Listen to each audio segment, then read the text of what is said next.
अस्सलाम वालेकुम जी। एक और प्रोग्राम के साथ बासित अली हाजिर है। कल का मैच सबने देखा जो टाई हुआ। जो जो चीज़ें नज़र आई उसमें कल कर चुका हूँ कि पिच अप टू मार्क नहीं थी। आप लोग के सवालात आए उसके भी जवाब देते हैं। आज 230 रन इतने ज़्यादा नहीं थे।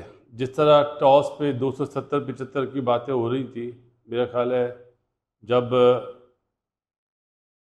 अक्सर ने ओवर करा ना तो वहीं पे वो 270-75 दम तोड़ गया था। जिस तरह उसका बॉल पड़ के ऊंचा आ रहा था, सीधा भी रह रहा था, ब्रेक भी हो रहा था। पहली बारी की निस्बत दूसरी बारी में इतना अनइवन बाउंस नहीं था जितना पहली बारी में अनइवन बाउंस था। जिन्होंने मैच देखा होगा उन्हें पता चल रहा होगा, और खेलने वालों को तो ज़्यादा पता चल रहा होगा, क्योंकि श्रीलंकन बैटर्स की हाइट छोटी है। तो उनके लिए जो बॉल ऊंचा आएगा ना पड़ के, अक्षर पटेल का या कुलदीप का या जडेजा होता, तो उन्हें प्रॉब्लम होगी, क्योंकि वो इतना आगे नहीं जाते, वो तैयार रहते हैं पीछे के लिए। इसीलिए आपने देखा कि शॉर्ट कवर में भी गिल के हाथों एक बैटर आउट हुआ था। इंडिया का फ्लाइंग स्टार्ट के बाद कैपिटलाइज नहीं कर पाए। अय्यर की कल बात करना भूल गया था। वही फास्ट बॉलर पे हाफ वॉक खेलता है, उसके बैट और पैड में बड़ा गैप होता है। हालांकि बड़ा परफॉर्मर है, वर्ल्ड कप के में बड़ा 2 लगातार सेंचुरियाँ करी थी, परफॉर्म कर कर आया था। उसको ये सीरीज़ में और जो आगे वाले 3-4 वनडे होंगे उसमें परफॉर्म करना ज़रूरी है, क्योंकि वो की फैक्टर हो सकता है इंडियन टीम में। जिस तरह हमारे मुल्क में रिजवान है, बाबर तो 4 पे खेलता है, वनडे में नंबर 3 पे खेलता है। सबसे बड़ी चीज़ जो चैंपियंस ट्रॉफी के लिए ये प्रोग्राम बना रहा हूँ, चैंपियंस ट्रॉफी में इंडिया को ज़रूरत पड़ेगी, बुमराह तो नो डाउट वो आ जाएगा, ऑलराउंडर की, जस्ट लाइक पांड्या।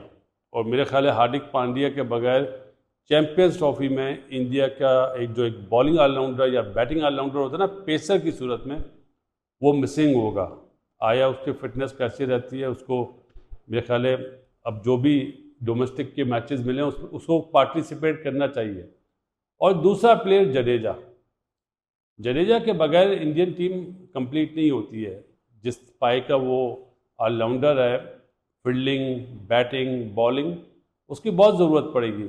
जहाँ पे फ्लैट पिच होगी ना वहाँ पे अक्सर को प्रॉब्लम होगी, क्योंकि पाकिस्तान में चैंपियंस ट्रॉफी अभी तक तो है, तो पाकिस्तान की पिचेस इस तरह की नहीं है जिस तरह श्रीलंका की है ना, कि लंबा लंबा स्पिन होना ही। वहाँ यहाँ तो पाटला पिच होता है। कजाफी स्टेडियम में तो आप ऑन द अप शॉट मारें तो चौके, और ग्राउंड इतना तेज होता है, आपने सिर्फ टाइम करना है और चौका हो जाता है।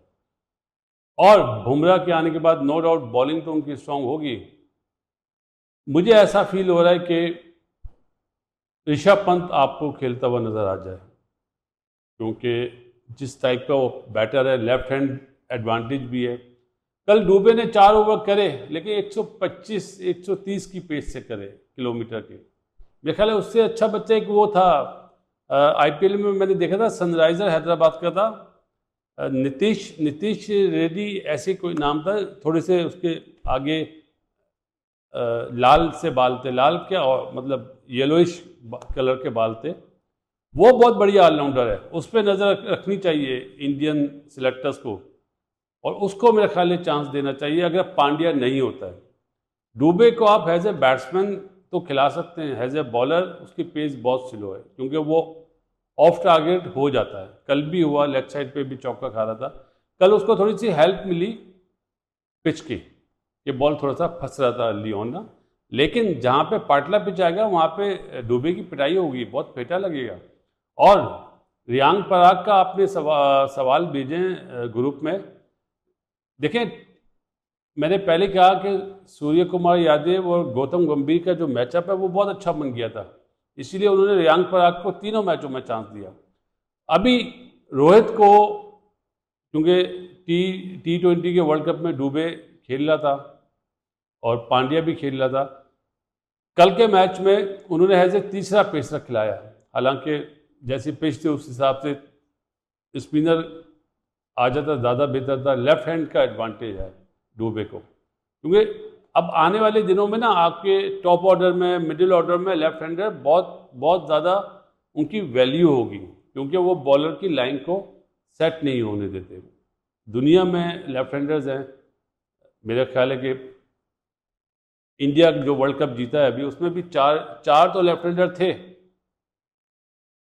बैटिंग में, उसमें 2 ऑलराउंडर थे, अक्सर और जडेजा।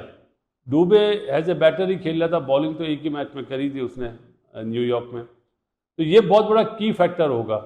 इंडिया को पांड्या को या तो रखना पड़ेगा, उसको बोलना पड़ेगा कि तुमने चैंपियंस ट्रॉफी के लिए तैयारी करो, या फिर वो बच्चा जो सनराइजर हैदराबाद वाला है ना, नीतीश नाम है, मैं नाम मुझे याद, अगर नीतीश है, लंबा नाम था, 3 नामों का एक नाम बनता था, जैसे हमारे टाइम पे आशीष विंस्टन जैदी इस तरह नाम बनता था ना, तो वो 3 नाम वाला उसमें दम है। उसकी बॉलिंग भी 135 प्लस है, और कभी तो वो 138 139 से भी बॉल कर रहा था, और बैटिंग में भी उसको समझ है। तो चैंपियंस ट्रॉफी में इंडिया टॉप करेगा, अदरवाइज विदाउट जडेजा और विदाउट पांड्या इंडिया को प्रॉब्लम होगी, स्पेशली ऑस्ट्रेलिया, न्यूजीलैंड और इंग्लैंड के अगेंस्ट। मैं ये बांग्लादेश या श्रीलंका या अफगानिस्तान के अगेंस्ट बात नहीं कर रहा हूँ, मैं इन टॉप 3-4 टीम के सामने जब मैच, या वो नॉकआउट पे होगा, सेमीफाइनल होगा, फाइनल होगा, ये तो ऊपर वाला अल्लाह ताला ही जानता है, जब प्रॉब्लम होगी। चले मिलते हैं। रोहित शर्मा का आपने सवाल भेजा था, अच्छा खेला, एलिगेंट खेला जी, 1-2 शॉट में फील हुआ कि अभी पूरी तरह प्रैक्टिस में नहीं है। कल जो विराट ने 2 चौके मारे थे एक ही ओवर में, मिड विकेट पे चौका मारा था और बैकफुट पे जाके जो मिड ऑन और मिड विकेट के दरमियान चौका मारा था, तो वो लग रहा है टच में, और मुझे लगता है आज ऑफ है तो प्रैक्टिस कर रहा होगा वो, जिस टाइप का प्लेयर है, प्रोफेशनल है। बाकी देखेंगे कल रियान पराग नज़र आते हैं या नहीं आते, या फिर इसी फॉर्मेशन से जाएंगे। चलते हैं, रात में इंशाल्लाह आज लाइव करेंगे, और उसमें ये मिसाल जुमला आपको बोल देता हूँ, Asia versus Europe versus America, मेहमानों के साथ लाइव करेंगे। इस दुआ के साथ दुनिया में जितने लोग बीमार हैं अल्लाह ताला उन्हें सेहत दे। बासित अली की तरफ से अस्सलाम वालेकुम।